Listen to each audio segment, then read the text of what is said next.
Welcome to my top 10 favorite sci-fi reads of 2022. Let's set the mood for contemplating these amazing books first.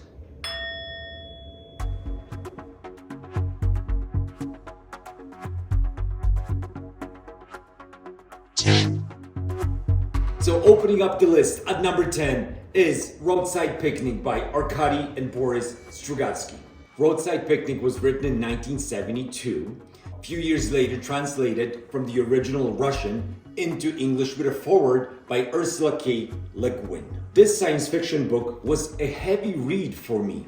Heavy in a sense that the setting is very bleak. It's dark, smells of cigarette smoke, alcohol spilled all over. Out of all the tropes science fiction authors have at their disposal, First Contact just might be my favorite. Now this book is First Contact, but as Ursula K. Le Guin says, but with a difference. The aliens have visited the Earth, they had a picnic essentially, they left a lot of shit, and they flew away. They're gone. Humanity now has to deal with what is left. What is the meaning of these aliens coming to Earth and not even being curious about us, curious about our civilization? So certain darkness, bleakness prevails in Roadside Picnic. What makes Roadside Picnic a fantastic science fiction book is the way Strugatsky brothers, in just about 200 pages or so, were able to connect ideas, high philosophical thoughts about our existence, the meaning of life, about our ego, about hopelessness that all of us feel at one time or another. And in this setting, it prevails. However, at the same time, we have characters that are strongly developed. We have a world which feels authentic. Red is someone we feel for, his family. There is love, there is sadness in this book that is very human. So even though it's number 10 on my list, Roadside Picnic is an excellent read and a book that I will not soon forget.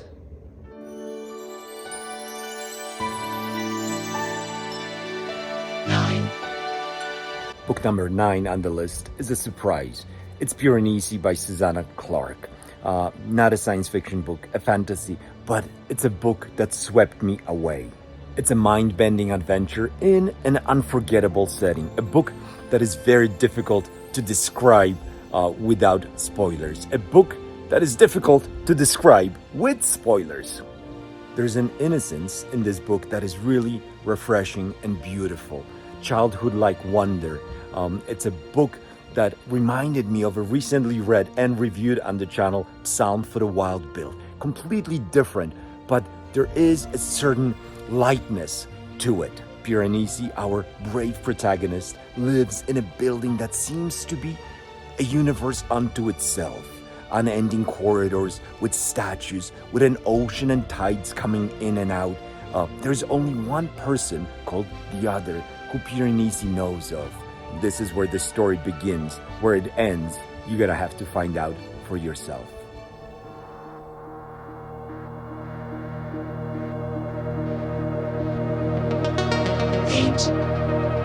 Okay guys, be honest with me. Have you watched, enjoyed, loved the Blade Runner movie, but never read Philip K. Dick's To Android's Dream of Electric Sheep? Well, chickenhead, I'm here to tell you that is a big mistake. One of the many things I loved about Philip K. Dick's most famous novel was its setting. We are on Earth, but it's an Earth post-apocalyptic, post-cataclysmic Earth. There was a war, Third World War, that has left most of Earth uninhabitable. Most of humanity has left, no longer living on Earth. The remaining are who we are concerned with. Many of them are called chickenheads. Their IQ is too low for them to go to Mars. They have to stay on Earth. Our protagonist is not a chickenhead. He, Rick Decker, is a bounty hunter. His job is to retire renegade androids. Our hero is caught between the job that he's supposed to do and the feelings that are starting to grow inside him, the questions that he is starting to ask himself.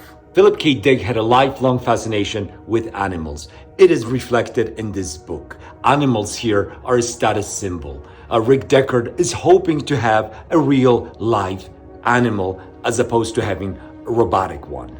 Rick's visit to Happy Dog Pet Shop, the biggest pet shop in the Bay Area, with an ostrich in the window, very high price, was one of the highlights of the book for me.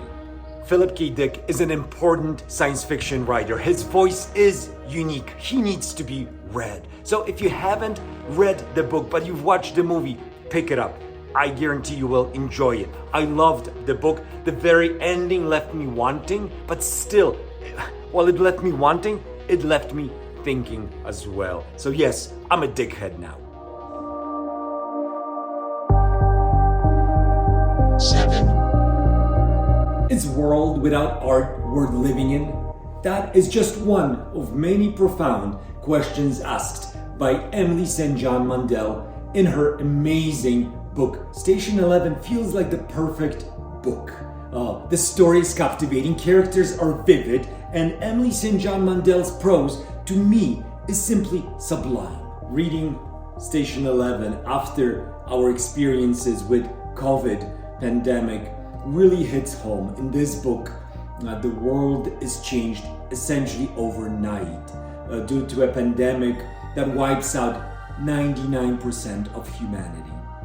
The world is changed, and our protagonist, Kristen, a young girl, I believe 8 years old, has to face the new realities. The story seamlessly moves back and forth through a timeline that stretches years into the pandemic as well as many years prior to it, as we get to know the characters, their story. Station 11 has a unique feel to it. It's different from The Road, it's different from The Stand, although it shares some similarities. It's a book full of melancholy, full of dangers, but also full of hope. It shows humans coping with profound loss. And it isn't just the loss of the loved ones, it's the loss of what we had and took for granted as a civilization. This beautifully written book will stay with me for a long time. And now I know there's an HBO series, which I have not watched yet, but I am interested to check out. Yeah, I recommend Station 11. It's a great read. 6. So the party may be over, but my list continues. And at number 6, we have Arthur C. Clarke's Childhood's End. This is a book that, while written in the 50s, a long time ago, has withstood the test of time very well. This is an essential read for anyone hoping to understand science fiction. Anyone interested in the genre has to read Childhood's End. It's a book that inspired many future authors. So this is a story of first contact, which we've already established happens to be one of my favorite science fiction tropes. However, once again, it's an unusual first contact. In Roadside Picnic, we see the world post-alien, right? After they've already left. Now, we're seeing alien ships over cities, but for first 50 years, we do not see the aliens. There's a mystery to what they may look like, who these aliens really are. They are speaking to humanity. They're making certain demands. They want to eliminate poverty, end war, unify Earth, essentially. So even though these aliens are far superior to humans, they seem to be wanting to help us. So the book is essentially divided into 3 separate parts. Each part moves forward about 50 years in time. So eventually we do get to meet these aliens, and the reveal is quite startling. It's a book that I think will appeal to anyone who loves high concepts, ideas. It's not a book necessarily that is character driven. The characters are quite weak. They're just stand-ins for any man, any woman, essentially. I love what H.H. Holmes wrote about Arthur C. Clarke. It's on the front of the book. In Clarke's fiction, he thinks at once like a poet and like an engineer, and writes at his best like an angel. I couldn't say it better, obviously. We'll leave it at that. At number 6, Arthur C. Clarke's Childhood's End. Fabulous book. 5. I'm betting you've never asked yourself how your life would be different if you were mentally challenged, how the world would perceive you, and how you would see the world if you had an extremely low IQ. I have never thought about such questions. In Flowers for Algernon, Daniel Keyes will challenge the way you think of intelligence. In fact, both ends of the spectrum will be challenged. It's a powerful book, beautifully written. It's a touching, poignant story of Charlie Gordon. Charlie, born with very low intelligence, gets an opportunity to go on a journey. In this journey, Charlie is chosen to be a subject for an experimental surgery with the hope of increasing his intelligence. And so the book is written in a form of progress report. We're seeing the world through Charlie's eyes, journal entry style. Initially very difficult to read as Charlie's IQ is very low. Then as it increases, he becomes a genius and the world around him opens up, it changes. Does Charlie become happy when he realizes things about his past that he never knew, about people who he thought were friends, and now he realizes that maybe they never were his friends. It's a gut-wrenching book. It's a beautiful book. It's a book that I think everyone should read because anyone can enjoy it. It is science fiction because the science that's being used to increase Charlie's intelligence is fictional, but beyond that, it's just a beautiful book. I'm happy to have read it in 2022. 4, At number 4, I am very excited to tell you about two books. The first two books in remembrance of the Earth's Past trilogy by Cixin Liu. These books present modern science fiction at its best. Its concepts, ideas, science is front and center. Set against the backdrop of China's Cultural Revolution, the story slowly unfolds. It's an incredible story, again, of first contact. It's a book that will appeal to those who love concepts and can do without human interest. There are many characters in these books, but they're not really well developed. It's the ideas that are driving the story forward, and it's the ideas that are keeping the reader highly engaged. These books will blow your mind. I am very excited as I still have the last book to read, Death's End, and I'm sure that is going to sneak on my top 10 list of 2023. I highly recommend this to anyone who wants to have their mind blown every 50 pages or so.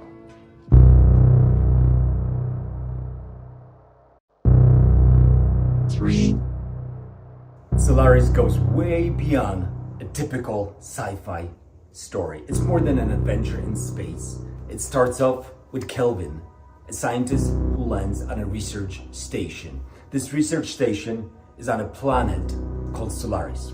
The planet is covered in an ocean, but it's an ocean of gelatinous substance. Turns out that substance, the ocean, perhaps the whole planet, is a single mind organism. Shortly after landing at the research station, Kelvin realizes, along with us, that something is very wrong here. Someone who he expected to be alive is dead, and people who have been dead are now making appearances. From there, the book starts to feel like a horror story. Very creepy at times, with elements of grief, isolation, guilt, obsession. Solaris is a sci-fi story, but it's a story of human emotions in the face of an unknown or perhaps unknowable. So Lem was a polymath, but also a skilled storyteller, right? And this book is a perfect example of merging the two. There are some incredible concepts in it, but it is at heart a human story. Overall, this is an amazing, important book. A book that will challenge you in many ways. Fast-paced, creepy, horror, sci-fi, lots of things mixed in, very philosophical at its heart as well. There's some slow parts in the book, some exposition about the planet, a lot of scientific language as well. This could put off some of the readers, but I encourage you to pick up this book. I encourage you to read it carefully, slowly. I encourage you to think about it as you're reading it. It's that sort of book. 2, The top two spots were essentially a toss-up. Both books are some of my favorite science fiction books of all time. Both were read in 2022. had to make a decision, and this is it. At number 2, Alistair Reynolds' House of Suns. This is an epic book. This is the very definition of what epic sci-fi means. Alistair Reynolds, known for his Revelation space series, wrote this standalone book in 2008. In it, we are introduced to Abigail Gentian, who fractured herself into 1,000 male and female clones. These clones are called Shatterlings. They meet every 200,000 years to discuss, to share knowledge. This time, however, in such a meeting, someone is targeting the clones. Someone is killing them. The story takes off from there.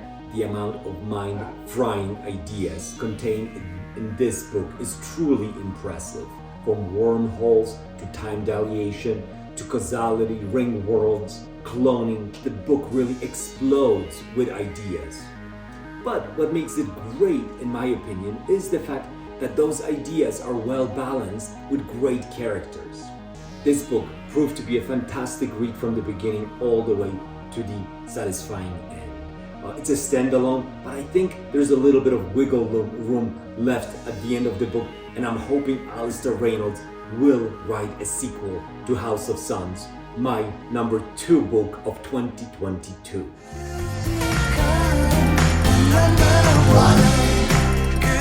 And now we have finally arrived at my favorite science fiction book of 2022, Vernon Vinge's Fire Upon the Deep. Fire Upon the Deep is a galaxy-spanning adventure with some of the most incredible aliens I've ever read about. We have tines, dog-like creatures that are grouped into packs of maybe 6 individuals that collectively make up this hive mind. My personal favorite, Scrotoritis, intelligent potted plants. Seemingly every few pages you will come up on an idea that will blow your mind while reading this book. One of the central ideas that this book has at its core is that the further away one gets from the galactic core, the more intelligence is available, the more computational speed value, faster things can move. It's an idea that is really important to the story. So to wrap it up, I think this book will appeal to most sci-fi readers. It's got incredible concepts, well-developed characters, fun heroes, scary villains. It's just a fantastic story that I recommend highly. It is my favorite book of 2022. And of course, I'm super curious to find out what you think about my top 10 video. Did you read some of the books? Did you like them? Did you dislike some of my choices? Let me know in the comments below, please. If you enjoyed the video, consider giving a like, subscribe to the channel. I hope to talk to you soon. Thanks for watching.